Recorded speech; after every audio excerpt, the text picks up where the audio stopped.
Rated M for mature.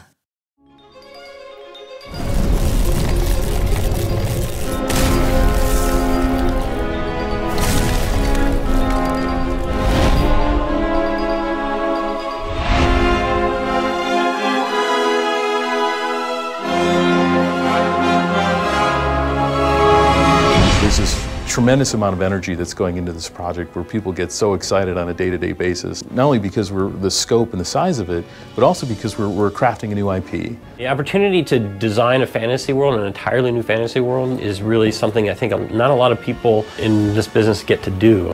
We didn't want this just to be another generic fantasy world. We really wanted to sing and show something that people hadn't seen before.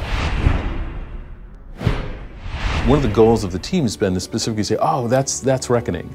You know, we really wanted to have a signature style that was recognizable and that was carried through all the different elements of it. It's not just about making a great looking sword, for example. Like, it's got to be a sword that looks like it fits in the universe, but also works with these armor sets, that also works with these effects, that also feels like it's got some age and wear. And the beauty of it is that we've got all this fantastic material to draw from the lore that's been written and from the narrative designers, so that we can say, okay, this sword is not just a sword, but the glyphs on the sword actually mean something, and they're part of a language that was built. And the materials, if there's a gem in there, well, why does the color of that gem matter? It does. And a lot of games, it's not as deeply considered. We knew early on we really wanted a game that was colorful and lush. We felt that that was something that was really neat about our game. It set our game apart from other games in this genre. It fit right in line with R.A. Salvatore's line about, you know, when you ask someone to save the world, you want to give them a world worth saving. We really wanted it to have that dark storybook kind of sensibility to it, so that it wasn't trying to recreate reality. There was one piece that I did where it's sort of this large half-snake fish lady attacking a hero, and she's surrounded by these smaller kind of fishman soldiers, and they're in this swamp, and when you look at it, you can kind of tell, okay, there's a story here, and I want to know more about these creatures and these characters and what the environment is that they're in. There's two different directions that people generally take. Either really try to make it photoreal, or they try to design it, like design every element, and we went the second path.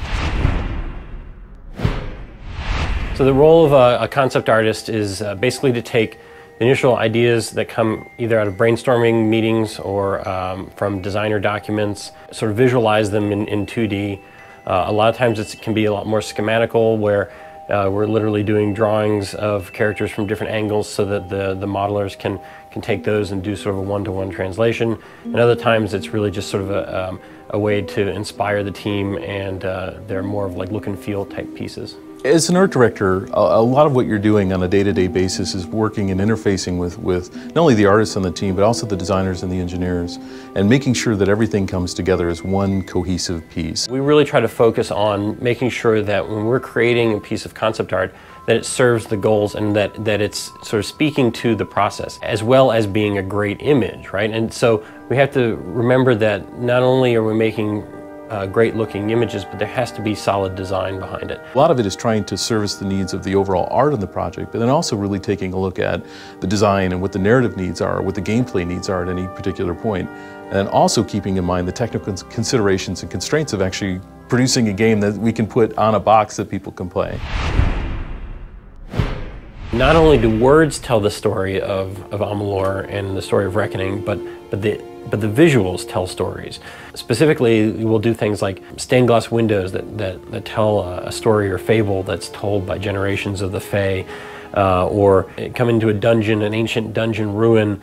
We leave clues as to, you know, who used to live in that place and why did things go bad, and, you know, why is it now in ruins. We don't want to just sort of say, oh, it's just ruins, let's just make some crumbled rocks. We try to leave little visual clues of you know, what came before and how did things get the way they are. There's so much material in this project. It's hard for people to understand that are on the outside of this to really get a sense of like how many creatures we have in the game, how many armor sets, how many different places in the game that you can physically go to. Some of the times we talk about this, it's like someone laying out an entire state, you know, like road by road, signpost by signpost, and making sure that all of it feels filled in and cool and cohesive and all put together. We don't want to just go, okay, you know, everybody knows what a troll looks like. We really want to think about the creature and the design of it from the ground up. One of the things that typically is difficult about putting large creatures into a game, you don't want it to look like you're just sort of hacking at their knees. We really wanted to bring the most important or most interesting part of the troll, which is his big, massive head, down closer to your level. So he's this sort of this hulking beast who's stooped over, and he's got this really long, sort of massive looking jaw that just swoops down towards the player and has this really aggressive look to it. The Bolgan, which are these big red, heavy-set creatures, are just so well executed from, you know, the initial design document talking about what their backstory and their lore was, to the models, to the animation. I feel like he's so unique, and yet at the same time there are elements of things that we're familiar with, and so we know exactly what the Bolgan is when we see him. It makes you think of things that you're familiar with, but at the same time it challenges, you know, your preconceived notions of what fantasy is and should be, and it takes you to a completely different world.